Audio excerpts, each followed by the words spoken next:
course.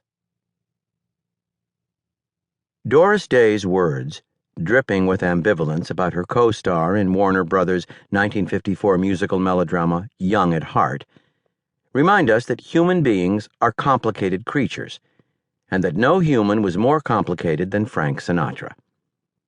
In the comeback year of 1954, as Frank regathered the vast power he'd lost, he also achieved new heights of arrogance. There was Sinatra, and then there was everybody else. He knew it, and the world knew it. Doris Day had first gotten to know Sinatra when they worked together in 1947 on Your Hit Parade. In her autobiography, she recalled that when Frank's fortunes had dipped and he was working the nightclubs, her husband, Martin Melcher, urged her to show her support by going to the Coconut Grove to hear him sing.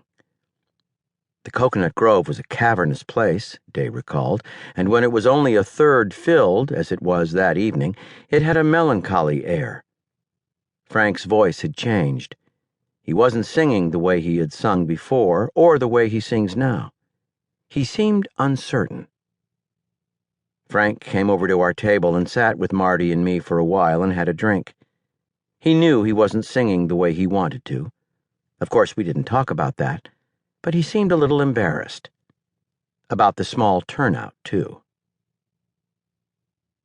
Sinatra had bounced back, but American popular music was still hip-deep in schlock in 1954, with hits like Shaboom by the Crew Cuts, Archie Bleier's Hernando's Hideaway, the Four Aces' Three Coins in the Fountain, and Eddie Fisher's Oh My Papa blaring from the nation's radios and jukeboxes.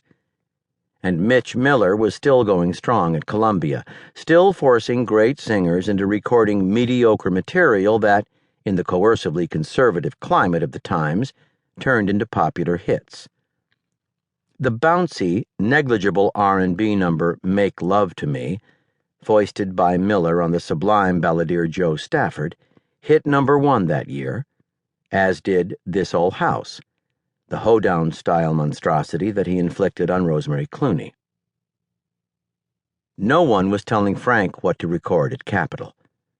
Among the 37 singles, soundtrack tunes, and album numbers he laid down in 1954, there were some interesting missteps, but they were his missteps. And Sinatra and Riddle were mostly making genius together, especially on the albums.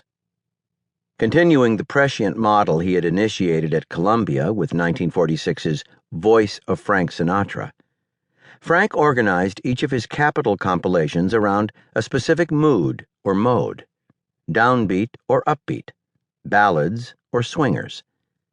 The term concept album wouldn't be coined until much later, but Sinatra invented the idea, and Riddle helped him perfect it.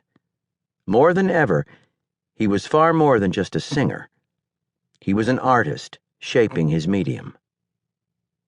At the same time, there was always the dark undertow, the inner voices that told him that underneath it all he was nothing and nobody, a little street guinea from Hoboken.